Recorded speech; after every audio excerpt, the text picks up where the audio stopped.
Pinag-uusapan nga ngayon sa social media ang di umano ay pagpapaalam pa ni Carlos Yulo kay Chloe San Jose upang isabay ang kapatid. Sa makatuwid na isabay naman nga itong si Eldro Yulo dahil ayon nga kay Carlos, isabay ba natin to at sumagot naman si Chloe na yes, ihahatid natin siya.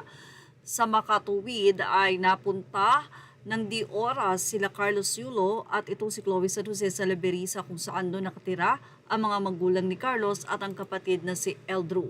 Well, si Eldro at saka itong si Carlos ay nagkaroon ng parehong pagkilala sa PSA kung saan si Carlos ay tinaguri ang Athlete of the Year. At ang kanya namang kapatid na si Eldro ay nakakuha din ng special na award. Samantala, pinag-usapan naman sa social media ang nasabing photo kung saan ay tila si Chloe San Jose nga ang nagpicture dito sa pagkikitang muli nila Carlos at ng kanyang ama na si Mark Andrew. Nagkaroon ng iba't ibang reaksyon ang nasabing photo na ito sa mga netizen, especially sa mga anonymous commentator ng Fashion Police. Atin na lang pong basahin. Sabi nila, alam nating toxic din si tatay pero hindi nakakatulong yung mga ganitong picture. Parang ang dating hindi man lang makababa ang anak para makichika ng konti. Talagang sinabay lang sa biyahe si kapatid at mababa sa biyahe o sabay babay. Sabi naman ng iba, hi, eto na naman yung Gerald Fajardo na yan na isa ring malaking clout chaser. Lakas maka-prints and the popper ng photo, ha. At least nagkita sila. Yung Gerald Fajardo yata ang nag-post ng picture para mabash na naman ang pamilya. May pa-open letter pa yung clout chaser na yan, gusto yatang sumikat ang Gerald na yan.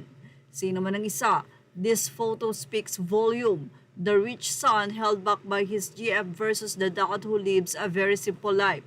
No woman can hold back a man if he acts the way to his dad, then he wants to act that way.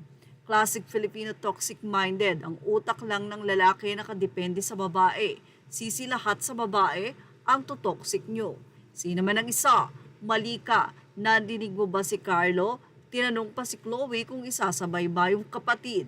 If Carlos want to ask her permission, then he will. If he doesn't want to, and she insists, he will just leave her. That's how men work. Please improve your comprehension next time. You're the one who is wrong. It's clear to Chloe is not holding him back. Hindi siya sigurado kung gusto o ayaw niya kaya he asked for Chloe's opinion to help him decide. Gets? Ikaw ang mali. Say naman ng isa. Clearly, may alinlangan siya. So before making a wrong decision, tinanong niya si Chloe. In the end naman, siya din ang masusunod. To which she answered, ihahatid natin siya. Ayan, hinatid nga ng maayos. Kailangan ba laging yung babae ang masama? Hindi ba pwedeng si Carlos Yulo mismo ang lumalayo?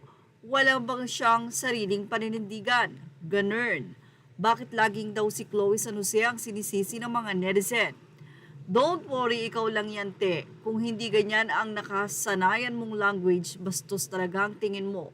Para kapag yung ibang bata lang na hindi gumagamit ng po at opo, walang galang ang tingin ng iba, but it's just how people are brought up and it doesn't mean bastos sila o walang respeto sa kausap nila. Well, sino man ang isa talagang kailangan present si Chloe sa picture, kahit kamay lang niya ang mapapasama sa picture, basta kailangan nandun siya sa picture. Sino man ang isa, grabing hate naman yan, te. Ultimo parte ng katawan niya, triggered ka. Sino man ang isa, so sa tingin mo, sinabihan ni Chloe yung nag-take ng picture para isama ang kamay niya, dude. Ano mapapala niya kung isama niya ang kamay niya sa picture? Grabe ang laki ng galit mo sa taong wala namang kinalaman sa buhay mo. Ang isa naman ay sinabing basahin mo yung credit sa picture, image courtesy of Facebook Gerald Fajardo. Bago humanas, mag-analyze muna, itinuturo yan kahit sa grade school. Well, ano masasabi nyo about dito? Ilagay na ang inyong opinion sa ating comment section. Images are all credit to the rightful owners. Thank you for watching Showbiz Now.